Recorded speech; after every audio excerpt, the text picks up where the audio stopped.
alat yang perlu kita bawa untuk mencegah adanya kecelakaan atau kita bersihin dulu pakai air atau alkohol. Oke. Ketika di gunung, mau tidak mau, suka tidak suka, kita pasti berdampingan dengan hewan, khususnya ular. Jadi dari gigitan ular itu teman-teman ada gigitan kering, ada gigitan basah.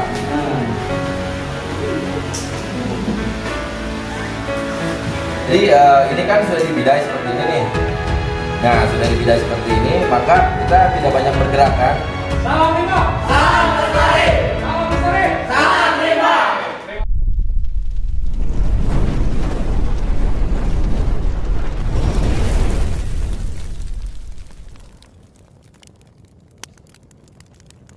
Halo, assalamualaikum warahmatullahi wabarakatuh.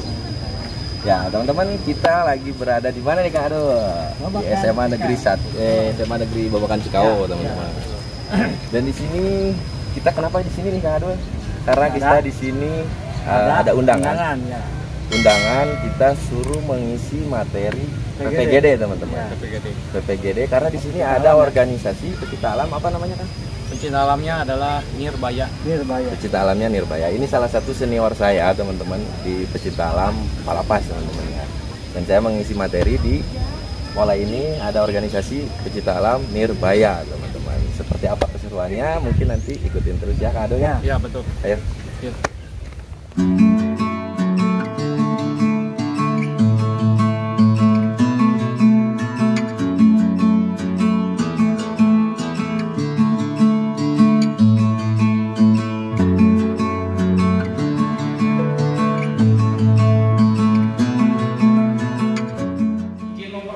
Diri, nama Akang Sofian ya, nama asli Sofian Ginanjar, nama Rimba Ais.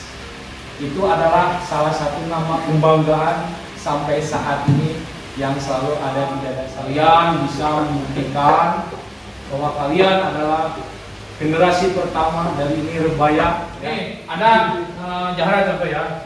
Sini jaraknya.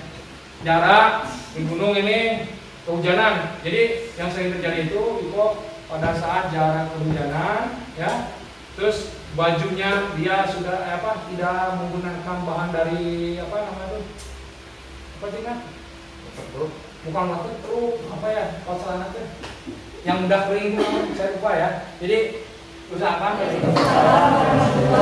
sebelumnya saya suatu kebanggaan ya Kak Ado. Suatu kebanggaan saya bisa diundang oleh Kang Hangat dan Kang Ais bisa sampai berdiri di SMA sekolah ini ya.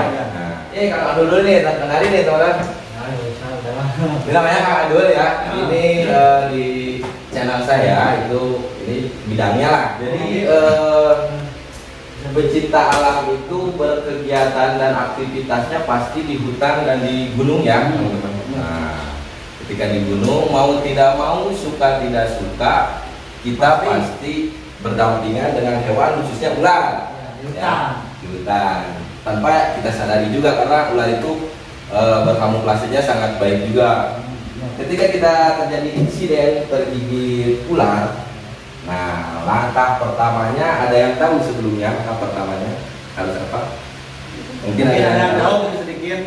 Langkah pertama itu sebetulnya kurang tepat lah kalau seperti itu. WHO itu sudah meneliti bahwa gigitan ular itu tidak melalui kelenjar darah, melainkan melalui kelenjar getah bening, teman-teman. Jadi si bisa ular itu mengalirnya tidak melalui sel darah itu, jadi melalui kelenjar getah bening. Nah, maka dari itu WHO menganjurkan untuk sistem imobilisasi. Imobilisasi tersebut seperti apa? Ada yang tahu? Nggak kan? Ada yang tahu nggak imobilisasi itu seperti apa?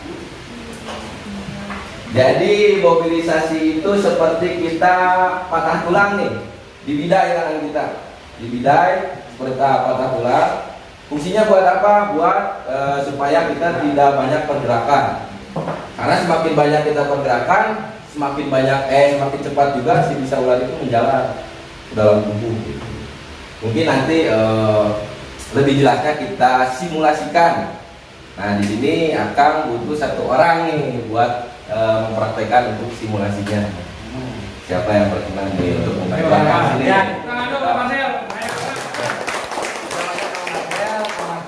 Bersedia nih mau membantu kita ya kawan saya ya. Tenang ya, saya udah siapin ini bahan-bahannya. Ketika di alam ya, bisa kalau di alam kita bisa menggunakan bahan-bahan seadanya, tapi saya udah siapin bahan ini dari kelopak pisang sama kain kasa buat tali. Nah, kalau di alam mungkin tali, misalnya kita nggak bawa peralatan ini, kalau nggak di alam juga mungkin di kebun di mana lah ya. Kita nggak bawa tali, bisa menggunakan alat seadanya. Seperti tali yang ada di alam itu bisa ya kan Dul? ya. Terus juga tali sepatu, sabuk, bisa. pokoknya yang bisa mengikat si buat yang bidang yang ada ini. Bisa ranting-ranting pohon lah, yang penting bisa mengikat si apa namanya bidayang ini gitu kan.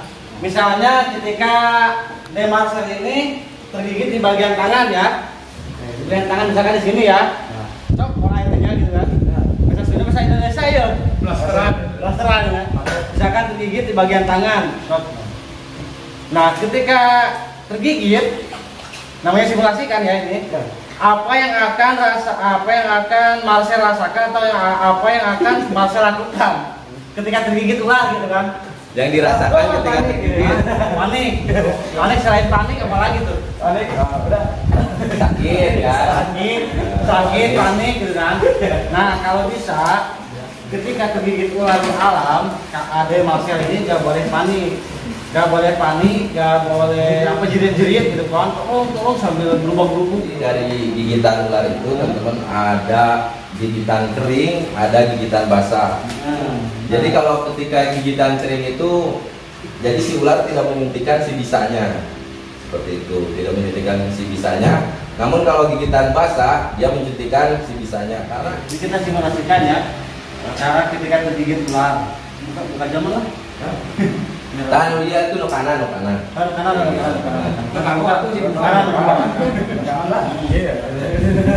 Misalkan ketika demarser ini tergigit di sebelah kanan ya, di tangan ya. Nah, kita bidai tangannya sampai ke persendian biar tidak banyak gerak. Nah, gitu. Kayak patah tulang juga sama.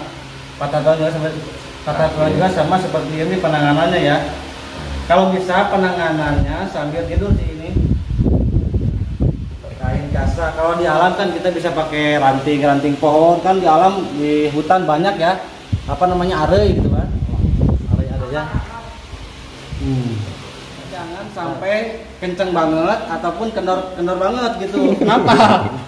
Kalau terlalu kenceng bisa mengakibatkan bengkak juga yang kayak gini ya. Jadi pengaliran darah nggak normal gitu kan, pengaliran darahnya nggak normal.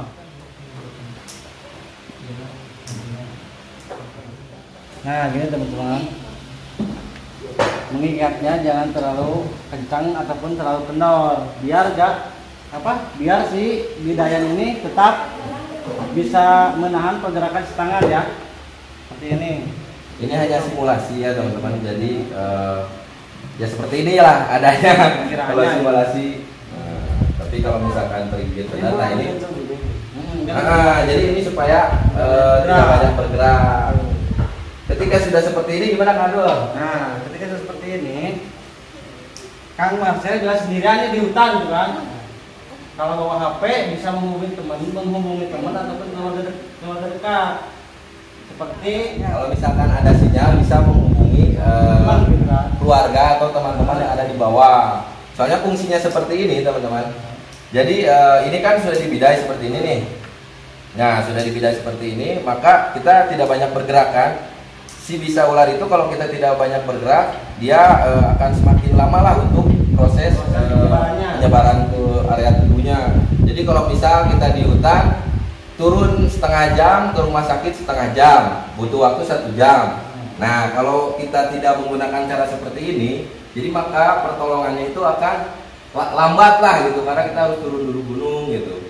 Nah kalau udah seperti ini kan si bisanya itu jadi terhambat lah. Nah terhambat, jadi kita cepat juga untuk pertolongan yang keduanya.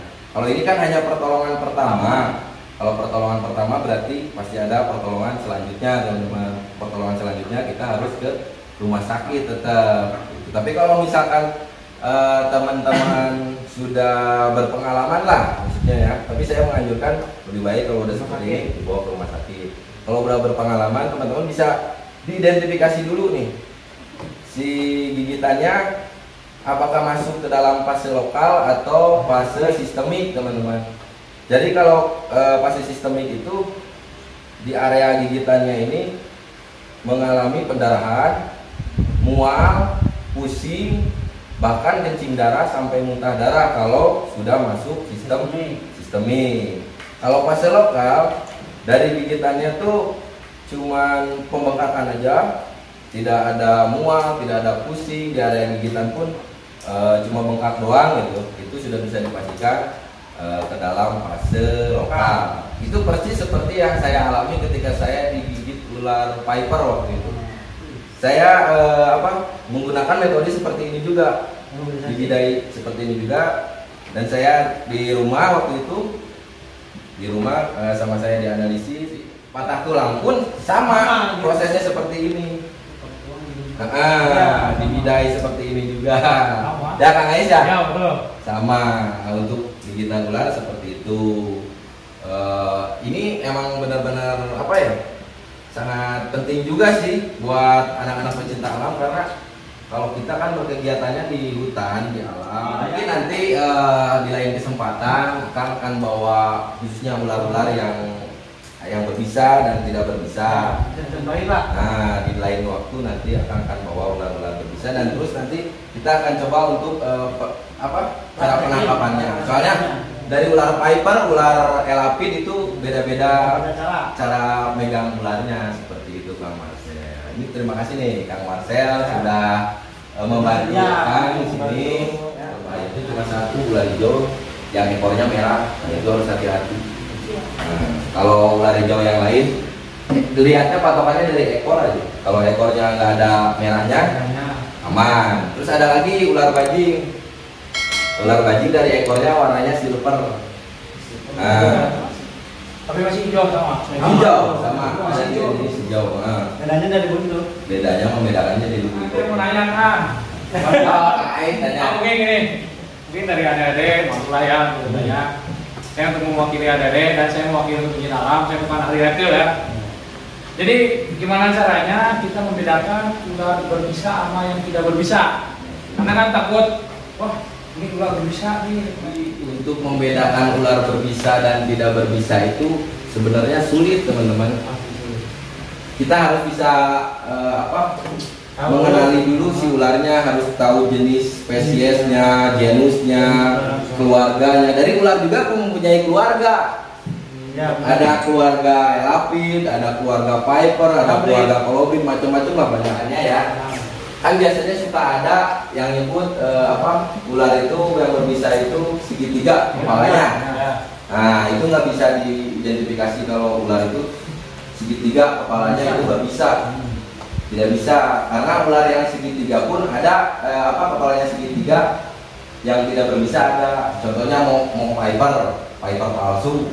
Itu ada ular viper palsu, viper juga ada yang palsunya tahu.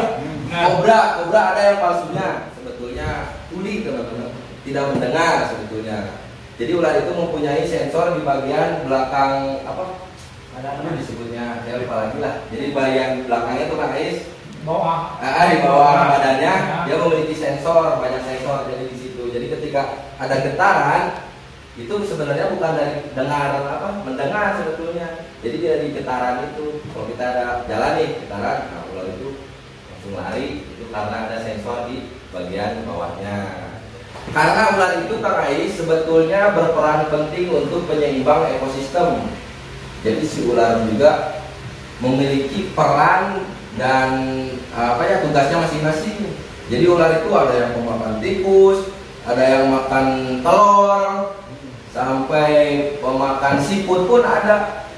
Pemakan ular juga ada. Nah, pengontrol populasi ularnya lagi dikontrol sama ular lagi. Satu lagi, katanya serum ular itu susah didapat di Indonesia. Terus kita gimana cara mendapatkan serum itu? Jadi kalau di Indonesia ya, di covernya itu untuk 3 jenis ular, Kang Ais. Hanya ular ibu, ular belang, dan juga ular kobra. Cuma ada 3, namanya serumnya itu Biosept Polyvalent yang dibuatnya oleh Bio Farma kalau Bio Farma di Bandung. Itu kita juga bisa sebetulnya membeli di online juga bisa, Kak Ais.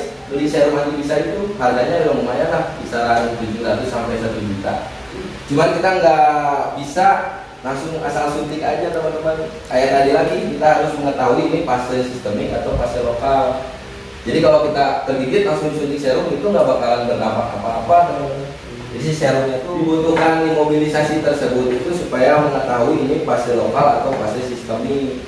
Jadi kalau sudah fase sistemik, nah baru kita bisa suntikan serum anti-bisanya. Aduh, habitatnya tuh jadi beda-beda. Ada di tempat panas, ada di tempat dingin pun ada, guys. Contohnya kalau misalkan gibug, ada yang tahu ular gibug tuh? Nah, ular gibug itu biasanya tempat-tempat panas. Kalau misalkan teman-teman di gunung, ular gibug nggak ada. Gantinya ular punisius atau ular itu habitatnya masing-masing ada, guys. Ada di air, ada. Terus di air. Jadi yang di gunung ada lagi. Jadi beda-beda habitat, yang di dingin, yang di panas ada. Seperti itu. Mungkin sampai sini sudah paham belum nih adik-adik nih? Itu yang paling tepuk tangan untuk mereka. Oke, untuk penutupan hari ini Akang punya jargon pecinta alam. Tahu kan salamnya sama Rimba? Tahu? Tahu nggak? Nah, Kang, ini bisa nggak untuk kita berjejer di sini? Oh, semuanya ya, semuanya. Salam Rimba. Salam lestari. Salam lestari. Salam Rimba. Terima kasih, tepuk tangan. Ya, bagi teman-teman, kita ini ya, khususnya di bidang reptil, mungkin sampai di sini untuk edukasi kepada teman-teman pecinta alam Nirbaya, teman-teman. Semoga pembelajaran buat kita semua juga ya, sama-sama belajar. Semoga bermanfaat juga. Mungkin sampai di sini teman-teman. Bagi yang belum subscribe, boleh subscribe channelnya Sahabat Sohi. Terima kasih. Assalamualaikum warahmatullahi wabarakatuh. But it's too late now. I remember you and me, and how careless we Yeah. be. All day and all night, we'd stay up, it felt so right. We were so young, we were so dumb. We would get drunk and then hook up. We were okay, we were alright, staying awake till the sunrise. We were in love, couldn't stop us.